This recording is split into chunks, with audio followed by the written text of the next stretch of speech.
In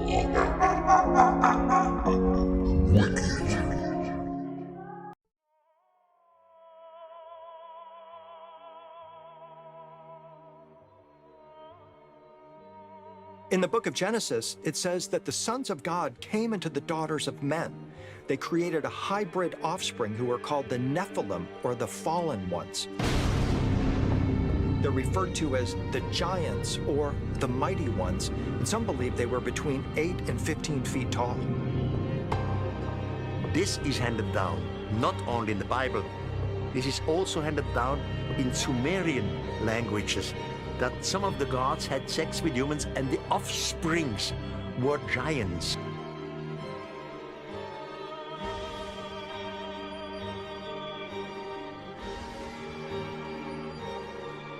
Essentially presenting us with three options for where the precise location of Atlantis could be. With our first location being the Golan Heights. Ryan Peterson, a biblical researcher and writer who is an expert in Hebrew and theology, argues that there is a connection between what Plato wrote in his works, the Timaeus, about Atlantis and the stories of biblical giants known as the Nephilim.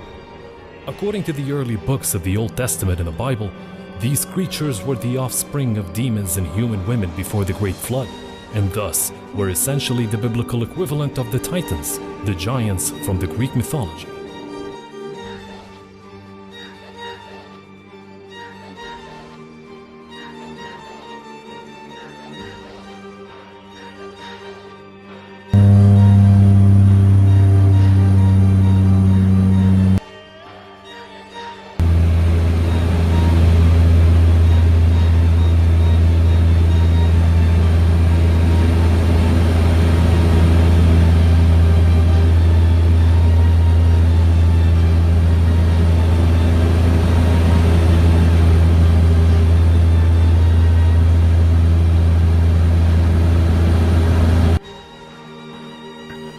But first, where are the Solomon Islands? The Solomon Islands actually consist of about 1,000 islands, and it is a sovereign state in Oceania east of Papua New Guinea. These islands are thought to have been populated by the Melanesian people for a long period of time. In fact, in 1568, the Spanish explorer Alvaro de Mendaña found the islands and named them Islas Salomon, which translates to the Solomon Islands in English. During World War II, America and Japan had a severe fight over the Solomon Islands. Most famous of them all was the Battle of Guadalcanal. The capital of the Solomon Islands, Honiara, is located on the island of Guadalcanal, which is the title that most Americans are aware of.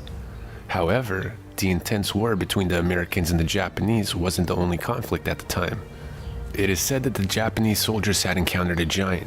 Marius Boirayon was the research director of the Solomon Anthropological Expedition Trust Board Incorporated and one of the people involved in the investigation on the islands regarding the giants.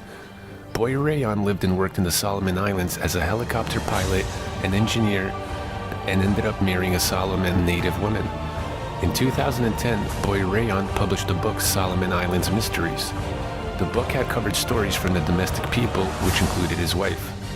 He claimed that there were giants living on the islands and that one of them was over 10 feet tall.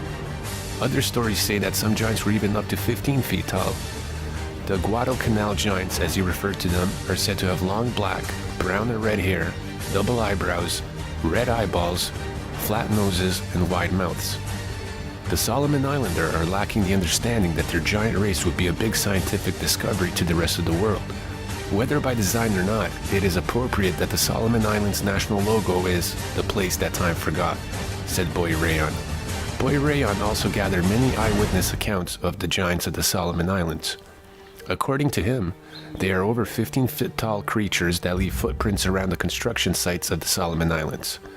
Many local reports claim that the giants live inside the jungle mountain ranges of Guadalcanal and that they have large cave systems which span over the entire island. We would come back to the base and we started hearing this rumor about a unit that killed what they started calling this really tall person. At first I didn't think anything of it, and then come to find out that the person that they killed actually was 3 times the size of a man, had extra digits on their hand and digits on their feet, and had red hair and a special unit had come in and wanted this target.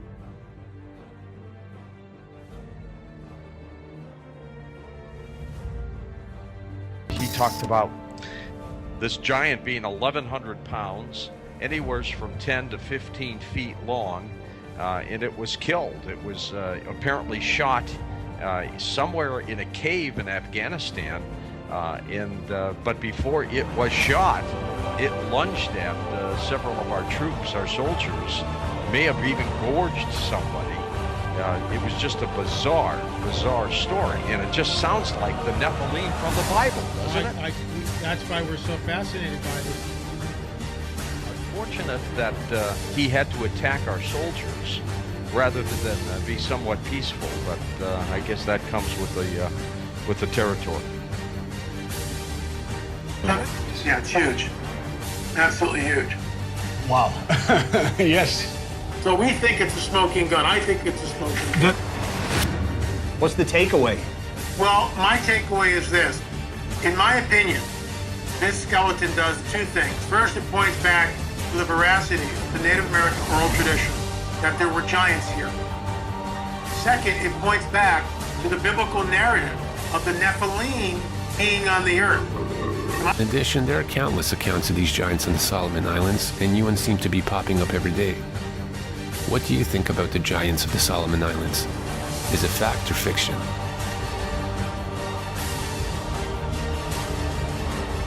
It's easy. The biblical passage is about the Nephilim being a creation of the sons of God interbreeding with the daughters of men.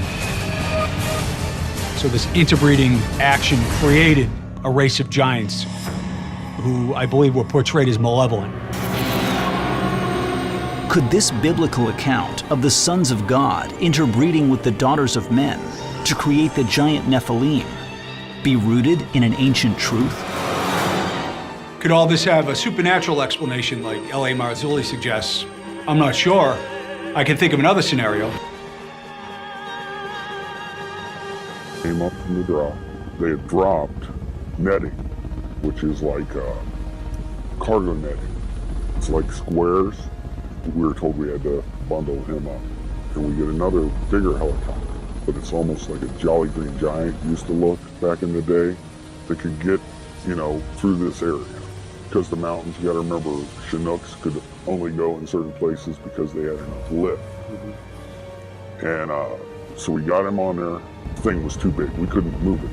It smelled worse than a skunk. A corpse that's been around for a while. Really fell. Oh, it was like a combination because of the persistence of a skunk smell. Oh, once the helicopter came in, dropped its little hook, and off he goes. The communication was sent out. We had a very large, possible human creature. There you are in the hills of Afghanistan. How many troop members are you with? We had 6 on my crew. And when we say hills of Afghanistan, for us, we did not fly into the wilderness. We actually flew into a base.